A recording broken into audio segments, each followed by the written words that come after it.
Tell everyone about the use of date fingerprint browsers. Enter a memorable name here.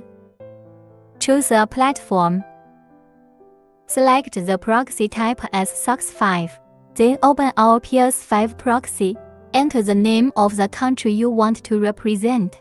Click to start proxy. Now all the IPs of the country are out. Select a right-click select port.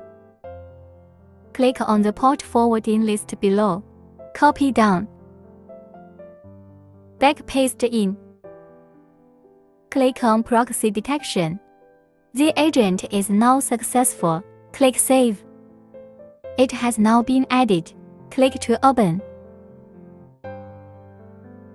The IP address has now been changed. Google can open normally.